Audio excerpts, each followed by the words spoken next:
noite! Boa noite, meus amigos! Vamos chegando, vamos entrando, vamos conversar.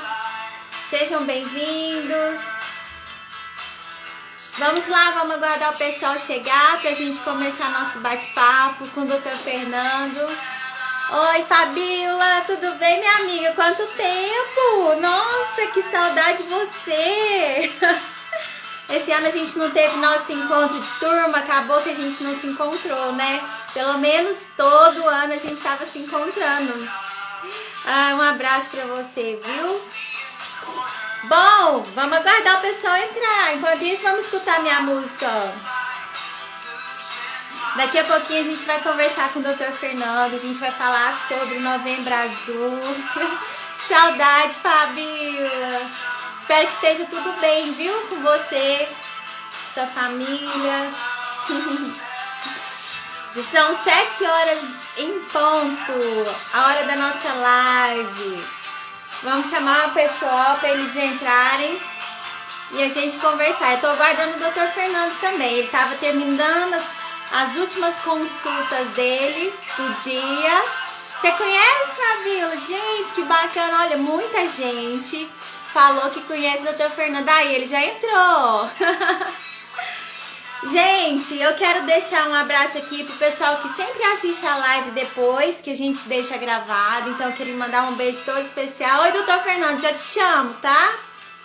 E queria mandar um abraço também pro pessoal do Tomate Lives, que ajudou a gente a divulgar a nossa live. Então, obrigada, viu, por vocês estarem conosco e nos ajudando. Quero deixar um beijo para as minhas tias que assistem todas as lives. Aí, Dr. Fernando, a Fabíola Coelho é minha amiga de infância e te conhece. Olha que bacana. A Clésia também, né, Clésia? Acabou de entrar. Tudo bem, amiga?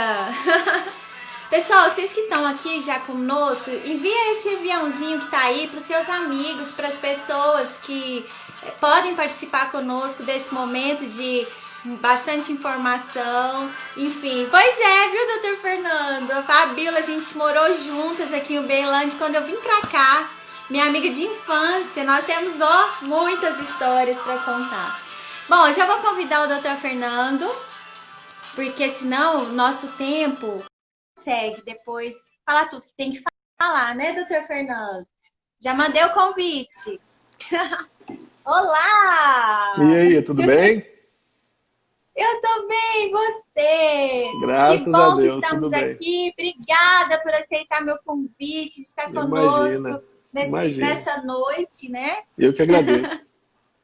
E a gente tá vendo aí a quantidade de amigos em comum que a gente tem, a Clésia, a Exatamente. Fabíola e Sim, outras sim. pessoas também que falaram, Érica, que bacana, eu conheço o Dr. Fernando. Ai, que bacana, gente. Que legal, que legal. Eu fico muito feliz. Então, esse projeto que eu estou fazendo aí de lives desde o início da pandemia, a gente já falou de vários assuntos. A gente falou do Outubro Rosa, conversou com o Dr. Juliano, que creio que deve ser o seu colega, porque trabalhamos junto aqui. ele também trabalha no mesmo hospital, né, que você. Sim, sim. E foi muito bacana a nossa live. Até hoje o pessoal está assistindo, está gostando muito. Ah, que legal. Então, E aí eu falei, gente, Novembro Azul, a gente não pode deixar de falar do câncer de próstata. Sem dúvida. Né? Ainda mais assim, puxar a orelhinha desses homens que estão em casa, que correm de médico, não é verdade, doutor Fernando? Todo mundo corre, né? Todo mundo foge nessa hora, né? Na verdade, tem muito preconceito ainda, né? Oi? Ainda existe muito preconceito com relação ao diagnóstico, aos meios de diagnóstico em si, então, até ao próprio tratamento, né? Então as pessoas têm medo de ser diagnosticado e tudo mais, mas é mais preconceito mesmo. E aí sobre isso que a gente vai falar hoje. Antes da gente começar, eu gostaria que você se apresentasse para o pessoal que está nos acompanhando e que vai nos acompanhar depois, porque se eu conseguir gravar essa live, porque semana passada o Instagram fez uma mudança e eu não consegui deixar salva a live da semana passada. Mas se Deus quiser, hoje a gente consegue salvar e quem assistir depois também vai conhecer você e ter acesso às informações que a gente vai passar hoje. Fique à Bacana. vontade. Eu sou o Fernando Maciel, sou médico oncologista aqui em Uberlândia. Trabalho atualmente na clínica COT.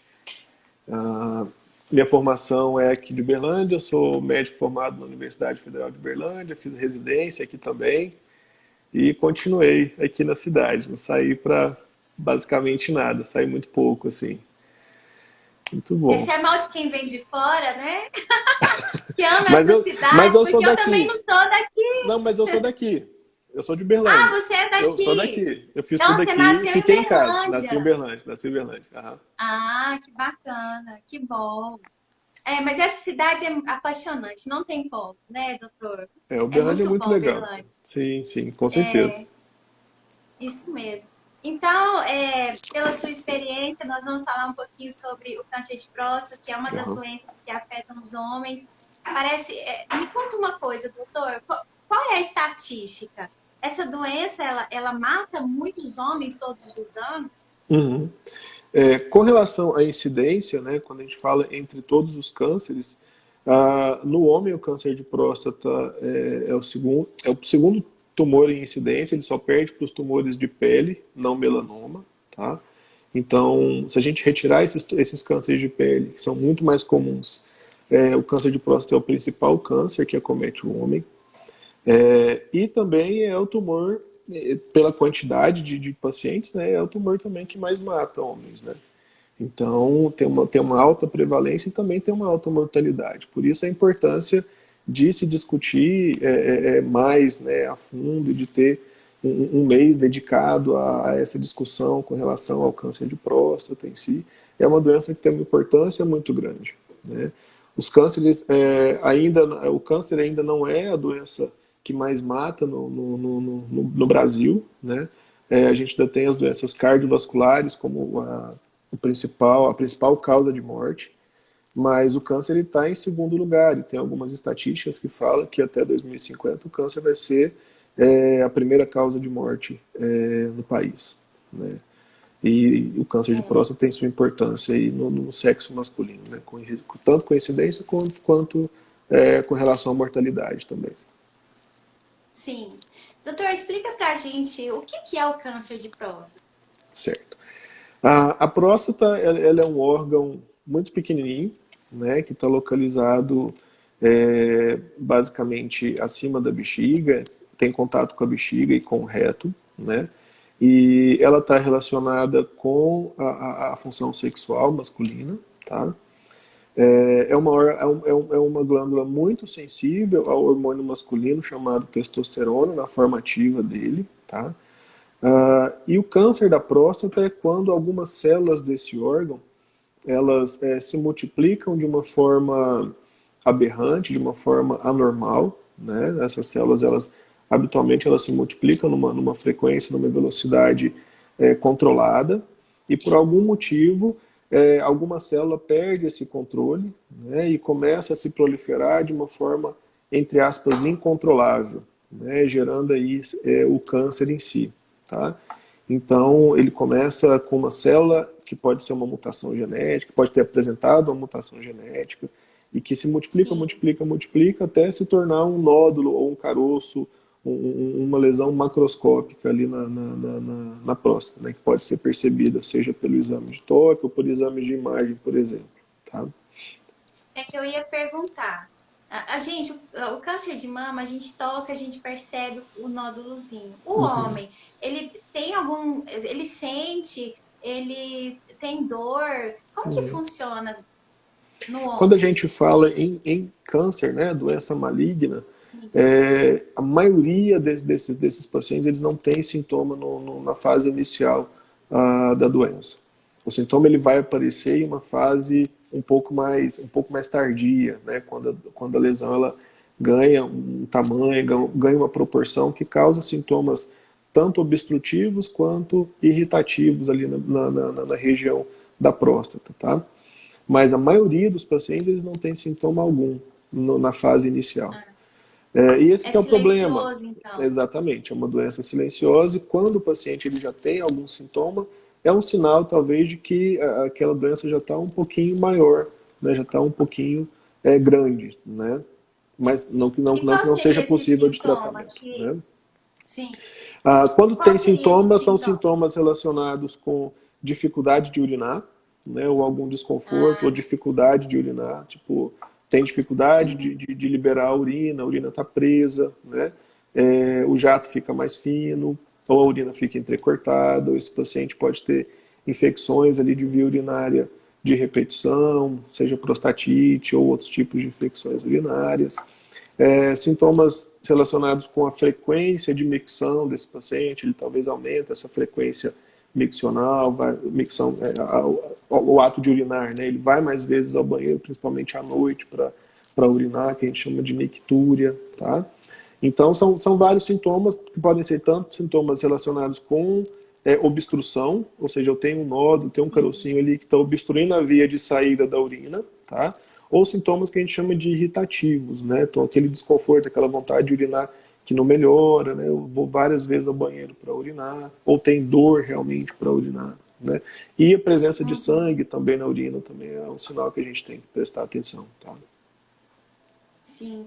E doutor, tem alguma idade de prevalência da doença? A partir de qual idade que o homem deve procurar o médico? O câncer de Se tem próstata, casos de pessoas mais novas, pessoas mais velhas, como é? estatisticamente, é uma doença bem mais frequente em pessoas mais velhas, né? Então, talvez é uma doença que está relacionada com o envelhecimento do homem, tá? Por isso essa frequência tão alta, com o envelhecimento ela aumenta muito essa incidência. Alguns pacientes podem desenvolver numa idade mais precoce, talvez menos Sim. comum, mais raro de acontecer, tá? Sendo muito mais comum acima dos 60, 70 anos de idade essa doença. Tá? Lógico que pode ter diagnóstico em idades mais precoces, mas é muito mais comum quando o homem já está numa idade mais avançada. Ah, sim. E como é feito o diagnóstico? É que a gente vai chegar na parte que os homens não gostam nem de falar, não gostam nem de tocar no Aham, assunto e que correm dos médicos. certo.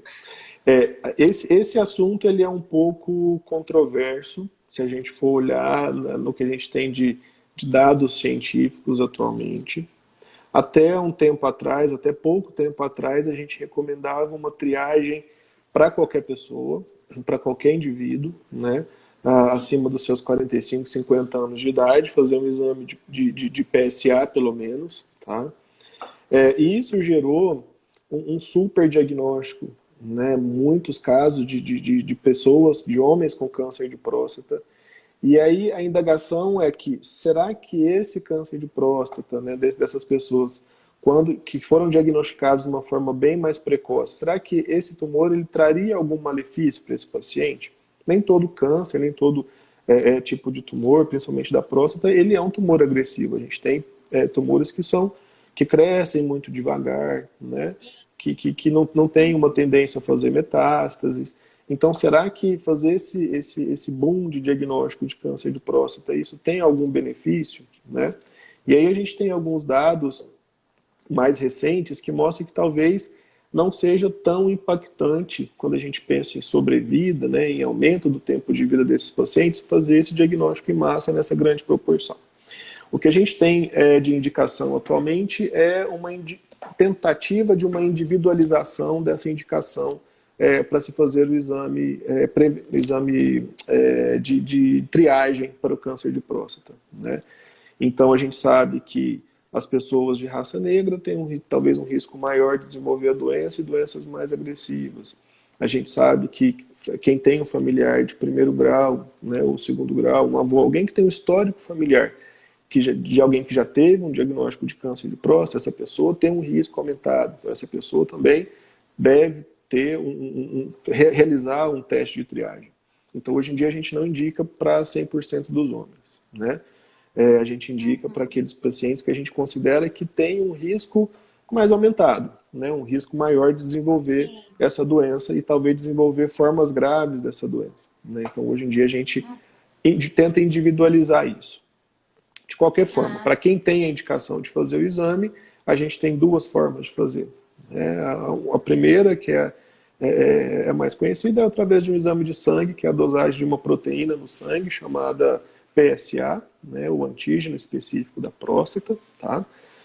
E de acordo com os valores que a gente encontra, né, seja no momento que a gente faz o exame, ou evolutivamente, nos exames seriados que a gente faz ao longo do tempo, a gente percebe o risco daquilo ali significar um tumor e a necessidade de fazer um procedimento de biópsia, tá?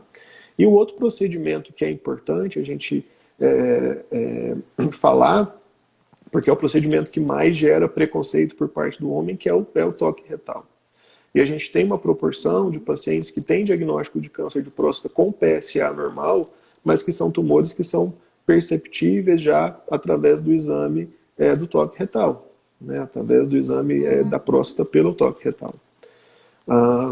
Então, são duas formas que a gente tem. Se esse paciente tem um risco aumentado de ter um tumor, seja pelo exame de sangue, que é o PSA, seja pelo exame do toque retal, o segundo passo que a gente faz é uma biópsia da próstata. Tá? Então, esse paciente ele faz o procedimento de biópsia e aí essa biópsia ela confirma ou ela tira essa dúvida para a gente falando que esse paciente não tem um diagnóstico de câncer de próstata, por exemplo. Né? Uhum. E doutor, é doloroso o Você exame? fala o exame de forma alguma, né? O O de exame, toque para tirar, para fazer a biópsia. o procedimento, o exame do toque retal é um exame que não causa dor, não causa desconforto, né? A próstata ela está muito próxima, ela está grudada no reto, né? E numa parte mais inferior. Então a palpação da próstata ali que está em contato com o reto é um exame importante, ele não causa dor, então isso a gente tem que tranquilizar. Né? Existe muito mais preconceito entre os homens, né? Do que um estresse ali momentâneo, né? A biópsia ela é feita num ambiente de centro cirúrgico, né? Em geral, o paciente ele faz uma sedação para ele dormir, pode ser feito também procedimento anestésico, então não é para ser um procedimento doloroso, tá? Então, teoricamente, não é um procedimento que causa dor no momento. Pode ficar com algum desconforto posteriormente, porque são coletados 12 fragmentos, 12 amostras ali da próstata, em todas as regiões ali da próstata. Então, pode ficar doloroso posteriormente, o paciente ele pode vir a ter uma irritação ali na próstata, até um quadro de infecção urinária relacionado com essa biópsia, né? Mas, em geral, é um procedimento, pensando em dor, é muito bem tolerado e seguro, tá? E é importante que todos passem por isso, os que são necessários passar por isso, porque se descobrir antes, a chance de cura é bem maior, né, doutor? Com certeza, quando a gente faz um diagnóstico mais precoce, a chance de curar a doença ela também é muito maior. Né? E isso praticamente Sim. para todo tipo de câncer, né? Seja para o câncer de mama, que a gente estava discutindo anteriormente, o outubro rosa, o câncer de mama. Quanto mais Sim. precoce é esse diagnóstico, talvez mais simples é o tratamento e maiores são as chances de cura para esse paciente. Menos agressivo é o paciente, maior é a chance de cura. Né? É Entendi. diferente eu pegar um tumor que está localizado dentro da próstata, não tem nenhuma disseminação fora ali da glândula prostática, né? Do que eu pegar um tumor que já tem sinais de que esse tumor já extravasou os limites da próstata, já está acometendo algum outro órgão, ou que já tem alguma metástase instalada. Então isso é muito diferente, né? O prognóstico desse paciente, né? Tipo, o que eu espero Sim. na evolução desse paciente. É bem diferente, totalmente diferente. E doutor, como é o tratamento? O tratamento ele também ele envolve vários tipos de ferramentas que a gente tem para tratar o câncer de próstata. A princípio, a gente julga esse tratamento baseado em três fatores, né? Baseado no valor do PSA, né? Se esse PSA ele é baixo, se ele é intermediário, se ele é alto, baseado no toque retal. Eu tenho que ver se esse tumor está restrito à próstata ou se ele tem sinais de que já extravasou a próstata, está cometendo algum outro órgão fora da próstata. Tá? E a gente tem um índice que é informado para a gente pelo patologista no momento da biópsia, que chama score de Gleason, que também dá uma ideia para a gente do risco que esse tumor tem de voltar a crescer em algum Sim. outro lugar, que é o que a gente chama de metástase, tá? Ou voltar a crescer localmente ali na próstata. Então, baseado nesses três critérios, a gente define se esse paciente ele tem indicação de um procedimento cirúrgico, a princípio, né? Ou se esse paciente ele tem indicação de fazer um tratamento substitutivo a essa cirurgia, por exemplo, radioterapia ou hormonioterapia. Então a gente tem basicamente três estratégias de tratamento para o paciente quando ele tem um diagnóstico de câncer de próstata. A cirurgia é uma delas, a radioterapia é uma delas, e a radioterapia associada ao tratamento hormonal também é uma delas. Tá? No paciente que tem doença já metastática, no diagnóstico, né, o tratamento principal é o tratamento hormonal, por assim dizer, né, podendo ser utilizado ou não quimioterapia nesse momento, de acordo com alguns critérios que a gente utiliza para classificar também esse paciente. Ah, bacana. O pessoal tá entrando, dando boa noite. Gente, boa noite para todo mundo. Sejam muito bem-vindos. O papo tá bacana. Já envia aí o aviãozinho para os seus amigos, para todo mundo ficar por dentro aí da campanha Novembro Azul e conscientização sobre o câncer de próstata e a saúde do homem também. Meu pai tá na live, ele perguntou assim, o senhor Reginaldo, qual é o índice do PSA que se torna perigoso, que leva o médico a pedir mais exames para diagnosticar o câncer? Aham. Ah, na verdade, a gente utiliza vários critérios, não existe um critério único, mas aquele paciente que ele já, no primeiro exame, ele tem um PSA que a gente considera muito alto, acima de 10, por exemplo. Esse paciente já é um candidato a uma avaliação mais aprofundada e talvez a uma biópsia de próstata, porque o risco de ele ter um diagnóstico de um tumor de próstata, ele é mais alto. No paciente que tem o PSA abaixo desse valor, né, a gente dá muito mais valor à velocidade com que esse PSA ele aumenta ao longo do tempo. Por exemplo, quando a gente faz o primeiro exame, o PSA é 2. Um ano depois foi para 4. Um ano depois foi para 6, foi para 8. Então, assim, é um PSA que está aumentando numa velocidade que a gente considera uma velocidade alta, uma velocidade grande. Então, esse paciente também tem um risco maior de desenvolver o tumor de próstata. E naqueles pacientes que às vezes têm PSA normal, mas que tem algum nódulo que é palpável pelo exame do toque retal, esse paciente também merece uma investigação mais aprofundada e talvez uma biópsia ali de próstata para a gente confirmar ou descartar a presença de um tumor na próstata. Interessante, muito bom. Tem uma pessoa que falou que trabalhou com você, a Keizinha, é? A Oi, Kei. Casey, é a Casey, a gente trabalhou junto no Hospital do Câncer. Tudo bem, Ah, Casey? que bacana. Tá Muito mandando um bom, abraço. Muito muito bom, bom, né? A gente tá muito bom. falando, conversando com o Dr. Fernando, muita gente conhece ele e tá trazendo pra gente várias informações que são importantíssimas nesse momento aí de campanha do Novembro Azul. Então, falo de novo, gente, convida o pessoal, manda o aviãozinho. Quanto mais gente assistir, mais a gente dissemina a importância de se cuidar. Oi, doutor Fernando, ó, já comprei os donuts, pode falar comigo. Seu amigo, né? O Gui, ó. É o Guilherme, é o Guilherme. Tá ótimo. Muito bom.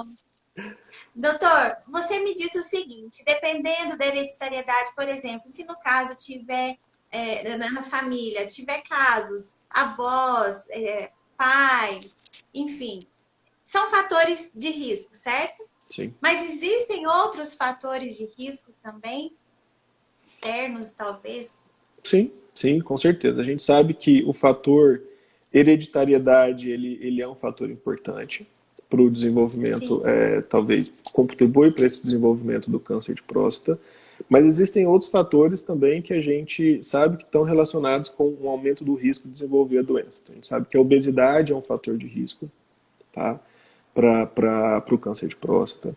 O próprio tabagismo é um fator de risco para o tumor de próstata, o sedentarismo é um fator de risco para tumor de próstata. A utilização talvez de hormonioterapia, né, hormônios anabolizantes, esteroides, também é um fator de risco para o desenvolvimento do câncer de próstata. Então a gente tem vários fatores que não é só o risco genético, né? A gente fala que a doença ela nunca é exclusivamente ali a determinação genética, né? Então a gente tem a facilidade a predisposição genética dá para aquela pessoa, mas a gente tem o somatório com fatores aí do cotidiano, do dia a dia dessas pessoas que também contribuem. Então aí a obesidade, o tabagismo, o sedentarismo são fatores que a gente tem que trabalhar contra, que podem contribuir para o desenvolvimento da doença, sim. O alcoolismo também, né? Pensando especificamente do câncer de próstata, talvez nem tanto, Não. né? Mas o tabagismo bem mais. Mas né? o tabagismo. Uhum. Certo. Outra pergunta, meu pai está participativo, ele perguntou assim, a metástase, né? O câncer se espalhar, corre esse risco. Todo câncer, né, doutor? Basicamente, sim. Qualquer câncer. De próstata... Quando a gente fala câncer, a gente está falando de tumores que são malignos, né? Então, é uma potencialidade, é uma capacidade dessas células desse tumor maligno se desligar, se desgrudar ali do seu tumor inicial e ganhar a circulação sanguínea ou a circulação linfática e se implantar, né? Esse é o nome, implantar em outros órgãos, então gerando a metástase. Quando a gente fala em câncer de próstata, o principal órgão acometido são os ossos, né? Então, quando a gente pensa que o tumor tem um risco de se disseminar, os ossos são ali nossa primeira preocupação, tá? Mas também os linfonodos, que são gânglios, né, ínguas ali internamente próximo, né, que são regiões de drenagem ali da próstata também, são possíveis, né? Mas virtualmente qualquer órgão pode ser sede de metástase para o tumor de próstata, mas o osso ele é disparado o principal órgão que pode acometer, tá? Esse risco de desenvolvimento da metástase também está relacionado com o momento que eu faço o diagnóstico. Então, quando eu faço o diagnóstico de uma doença mais avançada, né, um tumor que já é muito grande, um tumor que já extravasou os limites ali da próstata, ou é um tumor que já tem um PSA muito aumentado no momento do diagnóstico, tá? Ou é um tumor que quando o patologista olha, é um tumor que tem uma característica muito, que a gente fala, indiferenciada, ele não parece o câncer de próstata. Então são situações que a gente percebe que existe um risco maior de desenvolver metástase, né? Então esses pacientes eles têm que ser tratados talvez de uma forma um pouco mais agressiva também, para tentar diminuir esse risco, tentar conter essas células de proliferarem e se implantarem em outros órgãos. Hoje, antes da gente começar a live, um pouquinho mais cedo, coloquei uma caixinha de perguntas lá no meu story. O pessoal perguntar e eu trazer as perguntas. Bacana. E falando, porque a campanha Novembro Azul, ela abrange não só o câncer de próstata, é forte, mas a questão é a saúde do homem, não é? O Novembro Azul é mais, foca no câncer de próstata, mas também não deixa de falar da saúde do homem. E aí teve uma pergunta lá, qual a periodicidade que eu devo procurar o médico? Porque a mulher, a gente sabe, uma vez no ano tem que ir ao ginecologista. Agora, o homem, qual a periodicidade de fazer exames? Esses exames de PSA, exames masculinos, né? Tem uma periodicidade, doutor, que é indicada por vocês? Historicamente, o homem ele negligencia assim, essas questões de saúde, né? Isso justifica porque as mulheres vivem mais que os homens, né? Então, as mulheres cuidam muito mais de saúde do que o homem. E o homem, quando é casado, ele tende a viver mais do que o homem solteiro também, porque tem uma mulher lá para ficar, né, espetando, e tem que procurar, e a mulher é que marca a consulta, às vezes, para esse homem ir procurar o médico e fazer exames e tudo mais, tá? O Novembro Azul ele é um mês de conscientização relacionado ao câncer de próstata, mas a gente aproveita e faz algumas extrapolações para em talvez um contexto mais amplo de saúde masculina, tá? especificamente com relação ao câncer de próstata, essa frequência ela tem que ser individualizada, né? Então não existe uma regra única, uma receita de bolo, tá? Mas naqueles pacientes que têm indicação de fazer o exame, geralmente a gente faz esse exame uma vez por ano, né? O exame do PSA, né? E avaliação com o urologista, o câncer o toque retal também, tá? Mas pensando em outros tipos de tumores, né, falando agora em saúde masculina, existem outros tumores que os homens também têm que prestar atenção, né? O Outubro Rosa, ele é um mês que ele é dedicado ao câncer de mama, né? Mas a gente tem que entender que o câncer de mama ele não é exclusivo, né, das mulheres, né? Então, homens também podem desenvolver câncer de mama, né? Então, 1 a cada 100 diagnósticos aí em homem, tá? E geralmente essa doença ela é diagnosticada numa fase um pouco mais avançada, porque a gente não tem o hábito de se examinar e né, não sabe nem qual é a consistência normal da própria mama, né? Então, o diagnóstico ele é feito num momento talvez um pouco de doença um pouco mais avançada. O câncer coloretal, ele é um diagnóstico importante no sexo masculino também, né, uma importante causa de mortalidade. Então a gente precisa também indicar um exame de triagem de qualidade para esses pacientes. Então, uma colonoscopia, que é o exame padrão ouro para fazer o diagnóstico do câncer de intestino, né, para os homens e mulheres, né, acima de 50 anos, e dependendo do fator de risco, talvez acima dos 45 anos de idade, a gente deve indicar esse exame para esses pacientes para que seja feita uma triagem para o câncer intestinal, coloretal. Tá? E outros fatores também são muito importantes, né?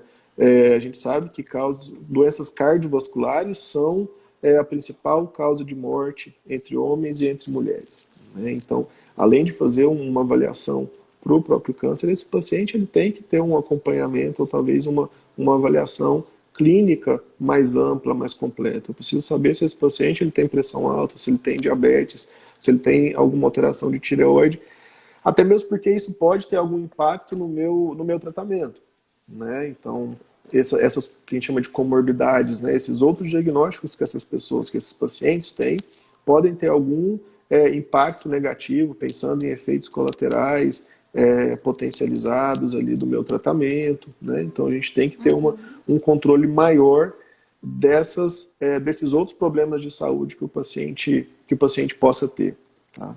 Então a conscientização ela tem que ser mais ampla, né? O homem ele tem a tendência a não procurar avaliação clínica, a não ser quando ele tem sintoma, ou a não ser quando a esposa faz esse agendamento e já marca direto e já leva ele meio que à força pro médico, né? Então, isso é importante, sim, com certeza, isso é fundamental. E outra pergunta foi a questão de idade, mas tendo em vista que quanto antes você descobrir as doenças e você está sempre monitorando, a pessoa pode começar a frequentar o médico adolescente, né, doutor? Ela já... Porque assim, quando é criança, a mãe leva ao pediatra e acompanha direitinho, tem o período. Aí vai crescendo, fica adolescente, aquela coisa assim, como você disse, tô doendo, tá doendo ali, vamos lá ver o que é. Mas seria interessante, né? A incidência de doença na faixa etária, tanto infantil quanto adolescência, é muito menor que na população adulta, né? Sim. E essas doenças, principalmente as doenças crônicas, elas tendem a aparecer com o envelhecimento mesmo das pessoas, tá?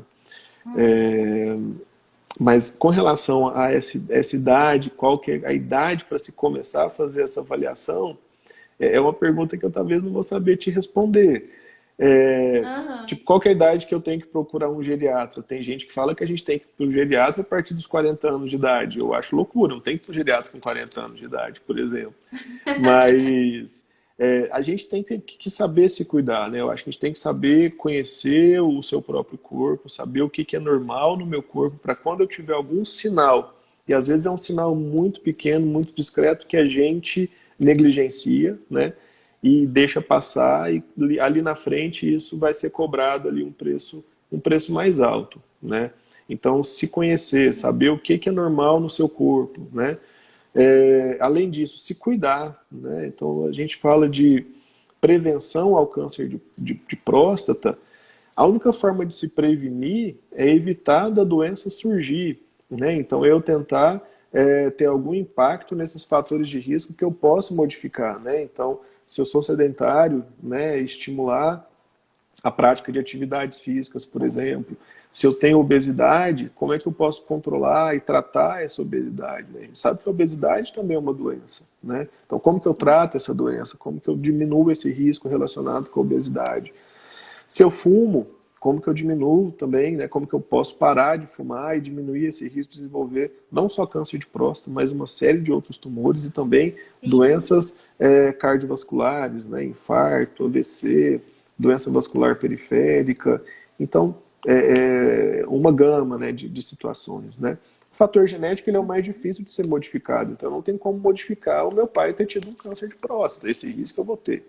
Né? Mas talvez eu não vou agregar a esse risco outros fatores externos ali que podem também contribuir para a origem do tumor. Né? Então, quando a gente fala de prevenção, né, o objetivo da prevenção é não deixar surgir o tumor. Essa é a principal prevenção que a gente tem que pensar. Quando a gente fala em diagnóstico precoce, a gente já chama isso de prevenção secundária, ou seja, a doença ela já existe. Né? Eu quero fazer um diagnóstico precoce para eu tentar oferecer um tratamento menos agressivo para essa pessoa, para eu tentar melhorar o prognóstico dessa pessoa quando tratada, tá? Mas a doença já existe, né? Eu não consigo ter um controle absoluto ali do comportamento dessa doença, tá? Então, o ideal, quando a gente fala de prevenção, é não deixar a doença surgir, é agir nos fatores de risco ali que a gente sabe que a gente pode modificar, né? Que é difícil, é muito difícil. A gente sabe disso na pele, né? A gente sente isso na pele, porque a gente sabe o quanto que é difícil ter uma prática regular de atividade física, a gente sabe como é difícil se livrar de alguns vícios, seja tabagismo, seja etilismo, né? Seja compulsão alimentar, qualquer tipo de compulsão, ela é muito difícil da gente tratar, tá? Mas é importante. Então, existem formas da gente tentar prevenir, né? E viver com uma qualidade de vida melhor também, né? Então, isso é importantíssimo. Isso mesmo. Tem uma perguntinha aqui. Deixa eu ver se deixa eu ver se eu consigo achá-la aqui no meio das outras. A Mariana, ela pergunta: existe algum exame que indica se você tem uma predisposição genética para o desenvolvimento do câncer?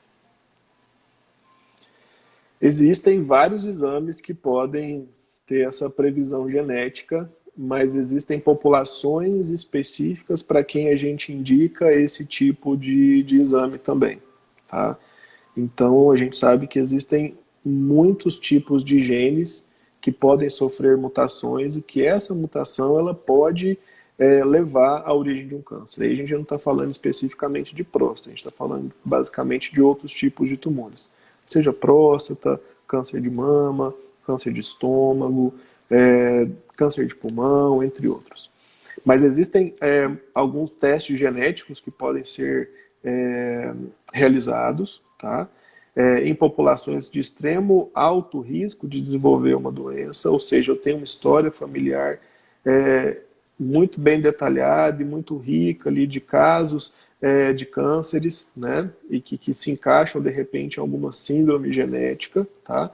Então eu posso realmente lançar a mão de fazer um teste genético para determinado tipo de pessoa. Não é um exame que todo e qualquer pessoa pode ou deva fazer, né? Na verdade, é um resultado que pode trazer muito mais malefício do que, às vezes, benefício, principalmente se você não tem nenhum diagnóstico, ou se você, né, aquilo lá pode trazer algum impacto psicológico bastante importante, tá?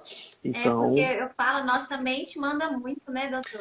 Exatamente. Então, eu não sei se eu quero fazer um teste e saber se eu tenho um risco aumentado, se eu tenho uma mutação genética específica e se eu tenho um risco aumentado para desenvolver um tumor, um câncer, por exemplo. O que eu vou fazer com essa informação? Talvez me prevenir um pouco mais, talvez, né, tentar agir naqueles fatores que eu sei que aumentam o risco de gerar um câncer, de formar um câncer, tá? Mas, psicologicamente, como é que vai ser minha vida a partir do momento que eu tenho esse tipo de diagnóstico, por exemplo, né? Como que eu vou encarar isso? Eu vou surtar, eu vou ter um surto psicótico, eu vou enlouquecer, ou eu consigo trabalhar isso muito bem na minha cabeça, tá?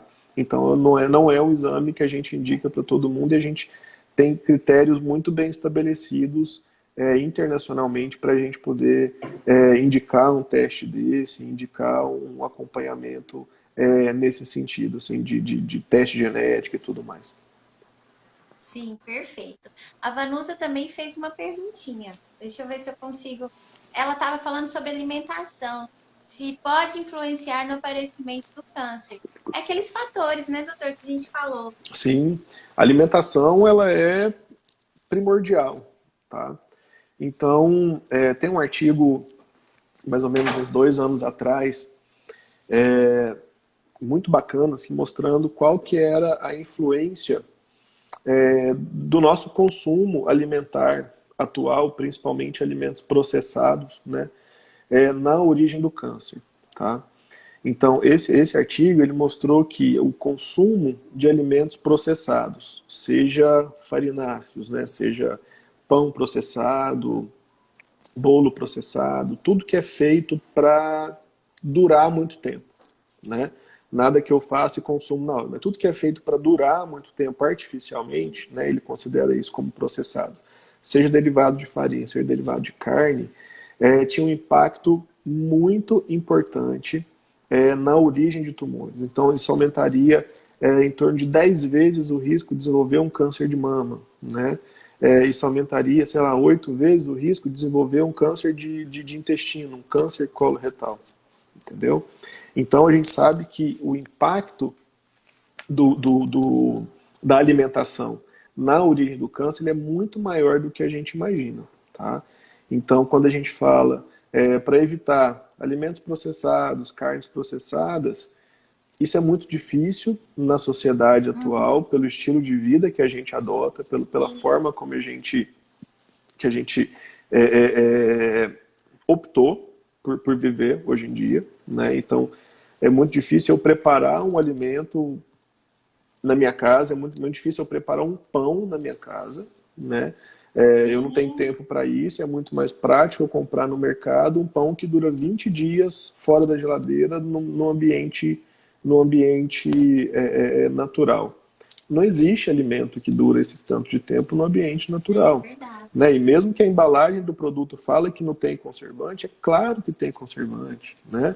Como é que eu vou fazer uma carne, né? Por exemplo, uma calabresa, um tipo de carne, o processo aquilo lá e o alimento fica fora da geladeira por dias e não perde. Tipo, não tá legal, né? Então, e existem algumas substâncias específicas que esses alimentos contêm, né? Que são conhecidos sabidamente cancerígenos, né? Então, chamadas nitrosaminas aromáticas, né? Então a gente sabe que essa questão da alimentação ela tem um peso, um impacto muito mais importante do que a gente imagina. Quer dizer que se eu alimentado super bem, quer dizer que se eu comer só coisa natural eu nunca vou ter câncer? Ninguém está falando isso, né? Mas o risco disso acontecer é um risco menor, tá? É um risco menor disso acontecer. Então, assim, a ideia de que a gente consegue mudar o nosso destino genético, ela é importante. A gente consegue mudar o nosso destino genético, né? Não é uma fatalidade, porque eu tenho uma predisposição genética que eu vou ter um câncer, que eu vou ter um outro tipo de doença, tá? Então, quem perguntou sobre alimentação, não sei quem foi, a alimentação ela é fundamental e ela aumenta muito o risco de desenvolver diversos tipos de câncer. Então, seja câncer de mama, câncer do trato gastrointestinal, por exemplo, colo retal, né? Câncer de pulmão, etc. Sim, e dentro dessa parte de alimentação, até agradeço a Vanusa. Vanusa é minha amiga. Um beijo, Vanusa. A Vanusa sempre entrevista também pessoas lá na rádio da LPV. A Bacana. gente fica trocando figurinhas. Ela tá sempre Legal. aqui, ó. Um beijo para você, pessoal da LPV, viu? Mas, doutor, dentro dessa questão de alimentos, eu falo são duas máximas, né? Aquela assim, descascar mais e desembalar menos. Sim, sim, Não com é? É uma certeza. delas. Sim, sem dúvida, com certeza. E às vezes nem Porque precisa é isso descascar, mesmo. dá para comer E com a a gente, casca e tá a outra é tranquilo. assim, a gente é o que a gente come. Eu já ouvi também. De certa forma, sim. De certa forma, sim. Reflete, né? O Ah, nosso corpo reflete aquilo aham. que a gente está consumindo, não tem como. Né? Nosso corpo reflete aquilo que a gente consome, isso não tem dúvida nenhuma. Né? Então, quando você fala Mas é descascar isso aí, mais, gente. então, Ó, às vezes nem descascar precisa mais, descascar. embalar menos. Às vezes Oi? não precisa nem descascar, pode comer com a casca, entendeu? Não precisa descascar. A casca também tem Melhor muita. ainda, né? A casca Principalmente também tem muito frutas, né, nutriente, doutor? com Lava certeza. Com certeza. direitinho. Com certeza. Com A certeza. Vanusa aí, ó. Um beijo pra vocês em nome de toda a equipe da Rádio Boa Vontade. Ó, Obrigado, beijo. Vanus. Pra você também. Doutora, a gente está chegando na reta final, o pessoal está interagindo bastante. Foi Bacana. bacana porque, assim, deu para a gente falar de tudo, né? De Aham. prevenção, tratamento, enfim, diagnóstico. Eu queria que você deixasse um recado para os homens que estão nos ouvindo, que estão em casa, correndo do médico, ou assim, com preconceito, com medo de fazer os exames que devem ser feitos. Qual que é a mensagem que você deixa para eles? Bom, não só para os homens que estão ouvindo, mas para as mulheres que têm ou um pai em casa, Sim. ou tem um esposo em casa, tem alguém que do sexo masculino em casa, né? Ah, é importante a gente ter em mente que o câncer de próstata já foi uma doença muito mais estigmatizada, né? Já foi uma doença com muito mais preconceito, né? E até mesmo os métodos diagnósticos, esse tabu tem sido quebrado assim de forma, né, muito bonita assim entre os homens. É lógico que existem cabeças e cabeças, né? E mudar a cabeça é sempre muito É mais difícil, complicado. né? A campanha ajuda muito, né, doutor? Sim, Essa sim. campanha anual. Sim, sim, com certeza. Né, eu acho que até grupos de amigos, né, podem se ajudar, né? Alguém que já fez o exame e falar da sua experiência, mas sem, entre aspas, as piadinhas, né? Sem aquela visão preconceituosa do processo. É importante a gente ter em mente que o câncer de próstata é uma doença que tem cura quando diagnosticado de uma forma mais precoce. Né? Existem opções de tratamento menos agressivas e menos invasivas, talvez. Tá? E esse diagnóstico ele acontece quando o homem se predispõe, né, se dispõe, na verdade, a procurar uma avaliação médica e fazer um exame, seja ele um exame de sangue ou um exame de toque retal, por exemplo, tá? Então, esse passo ele é importante. Ninguém vai na sua casa fazer um diagnóstico para você, né? Ninguém vai bater na sua porta e falar assim, eu acho que você pode ter um câncer de próstata, vamos fazer o exame. Não, ele precisa do primeiro passo. O primeiro passo ele é a vontade daquela pessoa, né? Mas eu acho que saber que essa doença é uma doença que tem opções de tratamento assim infinitamente melhores do que o que a gente tinha há 5, 10 anos atrás, né? Essa mudança do cenário de tratamento do câncer de próstata ela foi espantosa, né? Ela foi muito importante, tá? Então ter essa visão é importante para você procurar uma ajuda, tá? E caso tenha um diagnóstico, a gente tem que ter em mente que o diagnóstico de câncer, seja ele qual for, ele não é uma sentença de morte, ele não é o fim do caminho, ele não é o fundo do poço, tá? E a gente tem muito o que fazer e tem muito a oferecer hoje em dia para um paciente que tem um diagnóstico de câncer de próstata ou qualquer outro tipo de câncer, né? Eu brinco muito com meus pacientes que eles têm muito esse determinismo da morte com o diagnóstico, né? Então, eu tenho um diagnóstico de câncer de próstata, eu vou morrer dessa doença. Não necessariamente, né? Às vezes você pode vir no consultório no dia da minha consulta e eu não vou estar aqui, porque às vezes eu morri por uma outra causa. Minha causa de morte na minha idade não Sim. é câncer, mas é causa externa. Eu tenho vários fatores de risco para morrer por outras coisas, né? Então, a gente não tem esse controle sobre a vida, a gente não tem esse controle sobre nada que acontece com a gente, né? Então, a gente tem que se dar o melhor da gente mesmo e tratar com os instrumentos que a gente tem para ter uma qualidade de vida boa, para curar de uma doença e para desfrutar de muita coisa boa que a vida deixa para a gente, né? Que a vida disponibiliza para a gente, na verdade, né? Então, a gente só tem que saber Que enxergar isso bonito, também, né? doutor. Aham. Muito bom. Gostei. É isso mesmo, pensamento positivo sempre, fé, esperança. E a vida é assim, né? É como você diz, tudo tem a sua hora. Sim, Então a sim, gente tem que ter fé e encarar as coisas. com Muito certeza, bacana, com gostei da sua certeza. mensagem. Obrigado. Gostei da sua mensagem. Olha só, peraí, deixa eu ver que tem mais alguém aqui, o Danilo. Parabéns pela live por trazer esse assunto tão importante na vida dos homens. Infelizmente, o preconceito pela maioria dos homens ainda faz com que o diagnóstico, em muitos casos, seja tardio. É o que a gente acabou de falar, né, doutor? Exatamente, exatamente. E é só preconceito, a palavra é essa, não tem outra forma, né? E a gente vê, mesmo quando faz um diagnóstico numa fase avançada, ah, até com relação ao tratamento, né? A dificuldade que, às vezes, para determinados homens aceitarem o tratamento, aceitar, às vezes, os efeitos colaterais que o tratamento pode trazer, né? Então, esse preconceito, ele é muito, ele é muito preso, assim, ele está na nossa base, assim, na nossa raiz, né? E é muito difícil quebrar isso. Então, campanhas como essa, destinar um mês para conscientização, isso é muito importante para abrir, talvez, a cabeça das pessoas para isso, né? Isso é importante. Isso mesmo. O pessoal continua elogiando. Ó, a Carol, excelente live, obrigada por tantas informações. Carol, beijo para você. O Eli, obrigada, parabéns pela live. A Keizinha, sua amiga, doutor, ó, parabéns pela iniciativa dessa live, muito Que esclarecedora. bom, O bacana. Alexandre Goulart, prevenção sempre é o melhor caminho. Sem É dúvida isso alguma. aí, Sem dúvida sem alguma. dúvida. Com certeza. Doutor, estamos chegando no final. Quero te agradecer imensamente pela sua disposição. Sei que você atendeu até agora mesmo, né? Um pouquinho antes da live. Aham. Estava com paciente.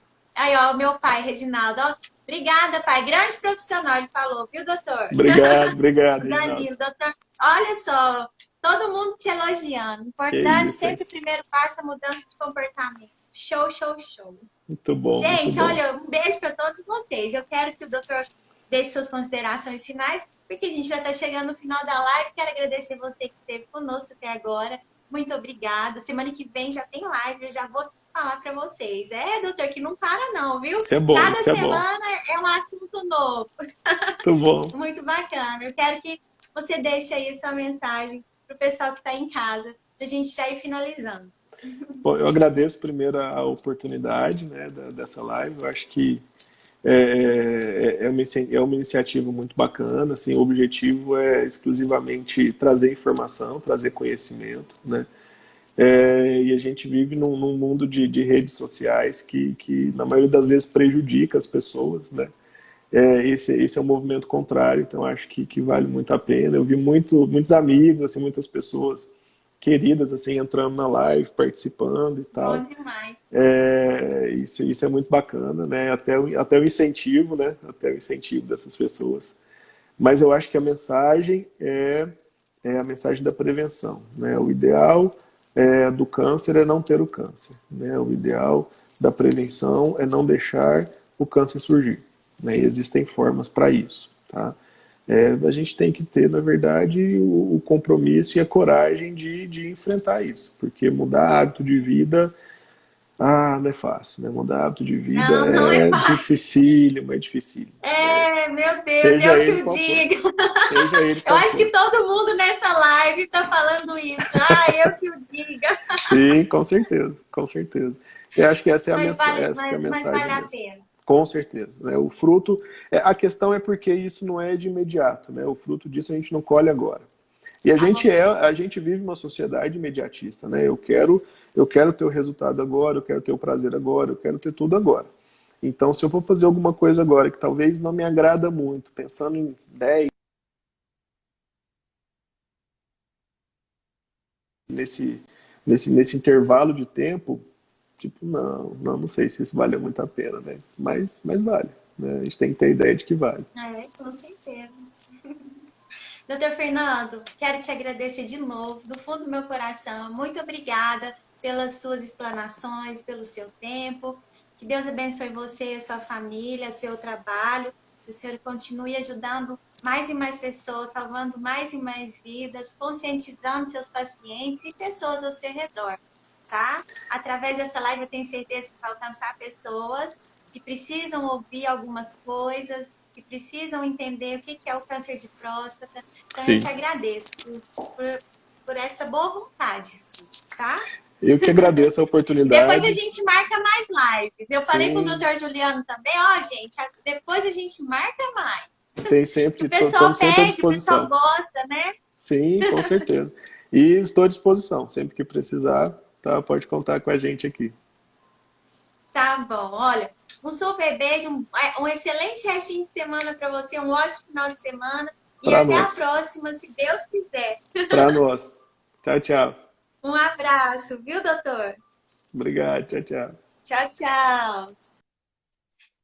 Vamos lá. Pessoal, que bom, vocês gostaram da live? Ai, Vanusa, tomara que essa live fique gravada, porque a outra, né, amiga, não consegui gravar a semana passada, mas eu vou tentar deixar gravada aqui.